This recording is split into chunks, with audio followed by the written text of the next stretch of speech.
Tank. Please welcome Mark Cuban. Hey, guys. How are you, Ellen? I'm good. How are you? Killing it. Thanks. Killing it in paradise. You sure are. You sure are. So everybody knows you from Shark Tank, but and owning the obviously the Dallas Mavericks. But you have been a businessman since you were how old? You were a kid when you started out. Yeah, probably 9 and 10 years old selling baseball cards, and then 12 years old selling garbage bags door to door. I've been a hustler as long as I can remember. Yeah, so that was your mindset early on, right? So who Right. gave you that? Was that your parents? Who gave you that entrepreneur mindset? Pretty much my dad. My dad did upholstery on cars, and basically he was always, if you want something, you got to go out and earn it. And so when I wanted a new pair of basketball shoes, he hooked me up with one of his buddies who sent me out with his garbage bags, and I sold them door to door. And then from there, that gave me confidence, and I've been starting businesses ever since. Did you went to college though to study business, didn't you? Yeah. Okay, so because you obviously knew enough to get into technology early on, and what were the first few companies? Because they were, which one made you the billionaire? So the one that made me all the money was a company called broadcast.com that started off as AudioNet.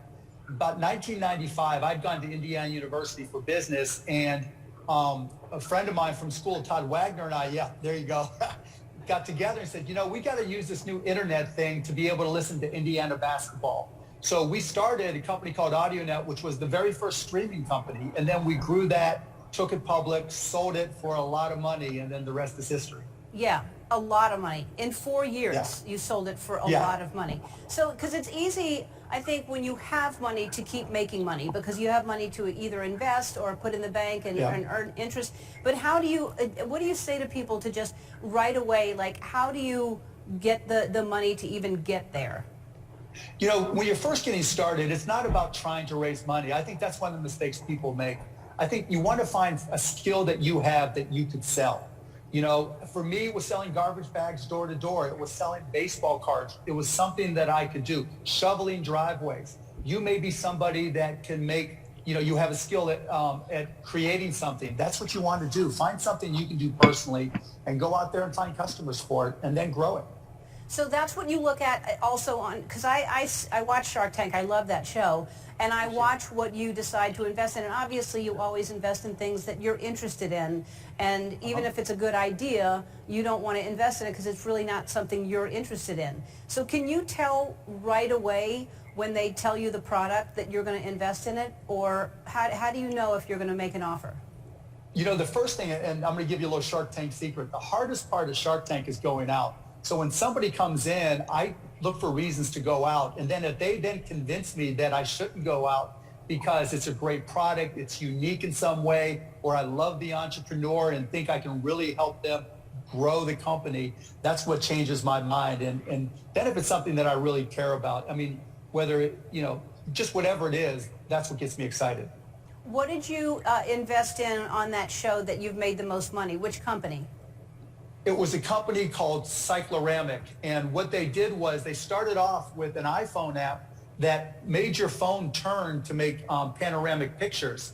And then they changed the way the iPhone looked. And this is a great story because the entrepreneur had a great idea, made great money. Then when Apple changed, they had no business.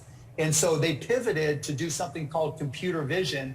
And then we sold it to a company called Carvana. So now if you go to the Carvana website, and you can spin the car on the web page and open the doors and look inside.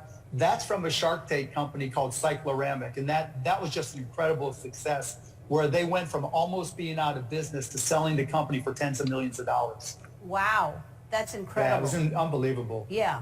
What a gig, I mean, what a great gig you have, because not only is this something you love, but then you get to invest. These people come to you, which I'm sure happens all the time anyway. But sure. But what a great thing, and then you just keep making more money, just more money from that.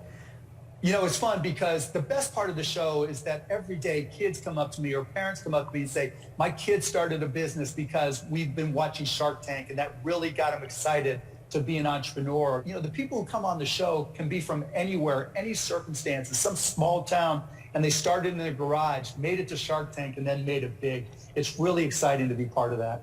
You must be very hard on your kids about them making their own money. No, not really. I try not to pressure them, but I try to encourage them just to get into whatever they want. To me, if you can get excited, the way to really be successful in my mind is just being able to get excited about something that you wake up every day looking forward to. And then if you can get really good at it and you want to make money at it, you can. And that's what I try to teach my kids. Find something you love to do. Yeah, and then they make you do TikToks. So you tell them what to do, and then you do TikToks with them. Oh my God, yeah, that's an adventure. Yeah, there you go. That's fantastic. I love that. Oh, it's awesome. So I have to ask you really quickly, we're out of time, but what are your thoughts on NFTs that everybody's talking about? And then you got into cryptocurrency and NFTs early, so is that something that we should all be looking at? The thing about NFTs is they're just digital collectibles. Don't think about the technology at all. It's just one more thing to collect, only it happens to be digital. If you think about everything on your phone that you value, particularly younger kids, I mean, their most valuable possessions are things on their phone. An NFT is just a digital collectible that you can buy, hold, sell like any other collectible. And cryptocurrency? Cryptocurrency is just an asset to invest in. Bitcoin is kind of like a digital version of gold. Ethereum is a digital version of a currency. And then you got Dogecoin, which is just fun. But the weird part about it, it went from being a cryptocurrency joke to now becoming something that's becoming a digital currency. At the Mavs, we sell a lot of merchandise for Dogecoin, and you should look at it for the Ellenshow. You guys could sell a whole lot of stuff for Dogecoin. We sure will do that. Mark, we're going to take a break, and then we're going to get some money tips from you when we come back. We'll be back. We're back with Mark Cuban. Very, very successful career, made a lot of money. So you say some of your tips, pay off credit card debt. Absolutely, because credit card interest expense is like 19 to 29%. You're not going to make that in the stock market or anywhere else automatically. Pay off that debt. All right. Always save 6 months of expenses. You never know what can go wrong. We saw the pandemic. Crazy things happen in life. You want to have that cushion. Yeah. Invest in what you know. Yeah, people try to get all fancy and think, they have a friend who knows this or that. Stick to the things that you know. And if it's something you're interested in, find out more and see if it's investable. Yeah, so my thing has been real estate. I love real estate, and I love, Yep. houses and design, so that's what I've invested in. But now I'm interested in Dogecoin, and I really want to know more about this. So talk about Dogecoin. It's crazy, the craziest story ever. So Dogecoin is a cryptocurrency that was created as a joke in 2013 by these two programmers, right? And they just made it just to mess around. And then probably 2 years ago, people started talking about the meme online, okay, and started buying it. And probably within the last 6 months, the number of people buying it has just skyrocketed into the millions, and the value has gone up incredibly. And I'll give you an example. My son and I bought some for less than a penny. Jake, who's 11 years old, bought $30 worth, I think it was, and for less than a penny. Then it went up to 6 cents. He bought a little bit more. Then it went up to 40 cents, and now it's about 26 cents. So the question everybody wants to know is Dogecoin a good investment? And here's the reason I got Jake into it.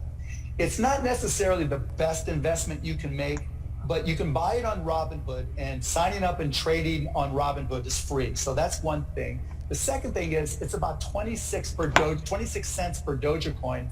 So if you go and spend $5, $10, $15, that's a better bet, better investment than buying a lottery ticket. And you know what? It could go up. And the second part about it is if it doesn't go up and you want to spend it, you can buy merchandise on the Maverick store, hopefully soon on the Ellenshow. So it's also becoming a digital currency, which is crazy if you think back to its origins. But as overall, when someone brings up Dogecoin to you and ask you if it's a good investment, I wouldn't say it's the world's best investment, but it's a whole lot better than a lottery ticket, and it's a great way to learn and start understanding cryptocurrencies. And it seems like it's just going to keep going up and up. I mean, there's no guarantee, but one quick thing before we go. So Robinhood, if you go on Robinhood to buy Dogecoin, they want your social security number. I'm always skeptical about things like that. I'm less concerned about that because there's something called know your customer. They have to make sure you're not a money launderer or a fraudster. And so they have to confirm your identity. So they're pretty good at keeping it secure. So I did it. I didn't have a problem putting in my information. All right, cool. Well, I trust you. Thank you so much for being with us, Mark. Thanks for having me on, Ellen. I really appreciate it. I really enjoyed it. It was great. Thank you. Yeah, see you soon, I hope. Shark Tank airs Fridays at 8 on ABC. We'll be back.